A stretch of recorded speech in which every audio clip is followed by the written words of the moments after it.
మంచిర్యాల జిల్లా మందమరిలో మాజీ ప్రధాని కాంగ్రెస్ నేతలు రాజీవ్ గాంధీ జయంతి వేడుకలను నిర్వహించారు. రాజీవ్ గాంధీ చిత్రపటానికి పూలమాల వేసి నివాళులర్పించారు. అనంతరం కేక్ కట్ చేసి మిఠాయిలు పంపిణీ చేశారు.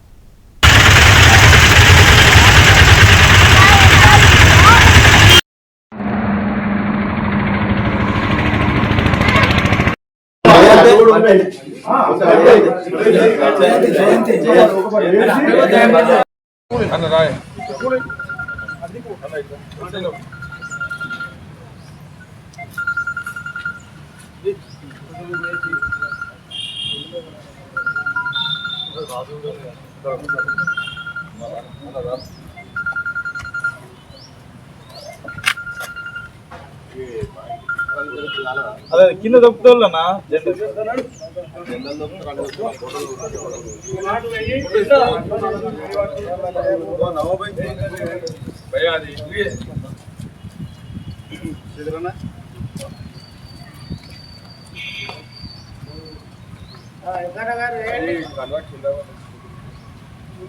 అందరూ కూడా స్లోగన్స్ అని అన్ని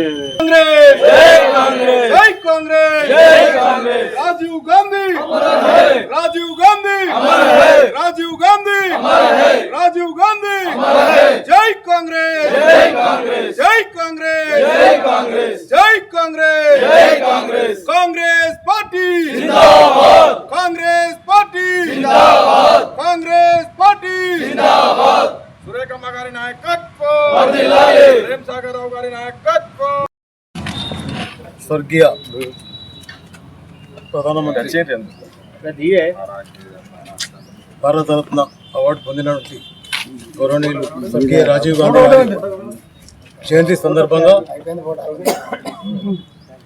లక్షపేట్ మున్సిపల్ మరియు లక్షపేట్ మండల్ నుండి వచ్చినటువంటి మా కాంగ్రెస్ కార్యకర్తలు ఎన్ఎస్యుఐ యూత్ కాంగ్రెస్ మండల అధ్యక్షులు మా పింగిల్ రమేష్ కృతజ్ఞత చెప్తున్నాను. మరి రాజీవ్ గాంధీ దాదాపు 81 సంవత్సరం అయింది ఇదివరకు పోయి. మరి ఈ సందర్భంగా మన లక్షపేటలో మున్సిపల్ ఏరియాలో ఈ ఒక కార్యక్రమం చేపట్టడం చాలా సంతోషకరమైన విషయం. మరి రేపు జరగబోయే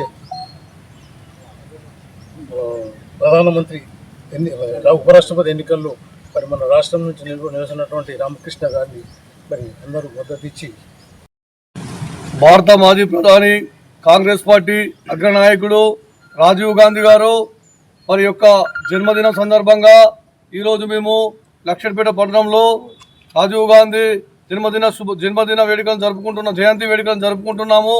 ఇలా రాజీవ్ గాంధీ అంటే తన తల్లి ప్రధానమంత్రిగా ఉన్నా కూడా ఈ రాజకీయ పరంగా రాకుండా దేశ రక్షణ కోసం ఒక పైలట్గా విమానయ స్థితి నడిపేందుకు తాను ఎంచుకున్న మార్గం అది. తన తల్లి మరణాంతరం తాను రాజకీయంలోకి రావడం జరిగింది. 1984 సంవత్సరం 40 ఏళ్లకే భారతదేశంలో ప్రధానమంత్రి అయినటువంటి వ్యక్తి స్వర్గీయ రాజీవ్ గాంధీ గారు. రాజీవ్ గాంధీ గారు భారతదేశానికి టెక్నాలజీ రంగాన్ని పరిచయం చేసిన ప్రథమ వ్యక్తి ఎవరైనా ఉన్నారంటే మన స్వర్గీయ ప్రధానమంత్రి మాజీ ప్రధానమంత్రి రాజీవ్ గాంధీ. ఇంకో ముఖ్య విషయం ఏంటంటే రాజీవ్ గాంధీ గారు ఆ రోజు మన యువతకు ఓటు హక్కు చిన్న వయసులో కల్పించిన ప్రధాన వ్యక్తి అతనే. అదేవిధంగా తాను అనేక విప్లవాత్మక మార్పులు తెచ్చి భారతదేశ వాణిజ్య రంగాన్ని కానీ విమానాశ్రయ రంగాన్ని కానీ అదేవిధంగా టెక్నాలజీని కానీ ఎంతో అభివృద్ధి చెందాడు. విద్య అనేది అందరికీ అవసరమని విద్యారంగంలో కూడా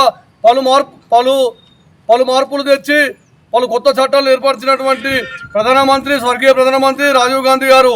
ఇలా తాను భారతదేశం కోసం తన కుటుంబం ఎన్నో త్యాగాలు చేసింది. ఇలా గాంధీ కుటుంబం అంటే తన తల్లి చనిపోయింది, అదేవిధంగా తాను కూడా చనిపోయాడు. ఈరోజు 2 సార్లు ప్రధానమంత్రి అవకాశం వచ్చిన మా భావి భారత ప్రధాని రాహుల్ గాంధీ గారు మున్సిపాలిటీ మరియు మండల కాంగ్రెస్ పార్టీ నాయకుల ఆధ్వర్యంలో స్వర్గీయ శ్రీ భారతరత్న మాజీ ప్రధానమంత్రి రాజీవ్ గాంధీ గారి జయంతి వేడుకలు జరుపుకోవడం జరిగింది. ఈ వేడుకల్లో పాల్గొన్నటువంటి మా వార్డు కౌన్సిలర్లు ప్రతి ఒక్కరు ఈ కార్యక్రమంలో పాల్గొన్నారు. ఎంతో సంతోషిస్తున్నాం. ఎందుకంటే ఇలా భారతదేశానికి వన్నె తెచ్చినటువంటి స్వర్గీయ రాజీవ్ గాంధీ గారు చిన్న వయసులో ప్రధానమంత్రి పదవిని చేపట్టి ఇలా భారతదేశాన్ని ఒక వన్నె తెచ్చే విధంగా ప్రణాళికలు రూపొందిస్తూ ఆనాడు టెక్నాలజీ వ్యవస్థను తీసుకువచ్చి మన భారతదేశానికి పరిచయం చేసినటువంటి మహానేత. అలాంటి నేత రాజీవ్ గాంధీ గారు ఈరోజు మన ముందు లేకపోవడం దురదృష్టకరం. ఎందుకంటే ఆనాడు రాజీవ్ గాంధీ గారు ఆ చిన్న వయసులో పరిపాలిస్తుంటే అప్పుడు తీసుకొచ్చినటువంటి పథకాలు కావచ్చు, ఆనాడు తీసుకొచ్చిన టెక్నాలజీని కావచ్చు, పరిశ్రమలు కావచ్చు, పేద బడుగు బలహీన వర్గాలకు చెందిన ప్రతి ఒక్క గ్రామానికి కాంగ్రెస్ పార్టీ విధి విధానాలను తీసుకొచ్చి వారి ముందుకు తీసుకొచ్చినటువంటి మహానేత, గొప్ప నాయకుడు రాజీవ్ గాంధీ గారు.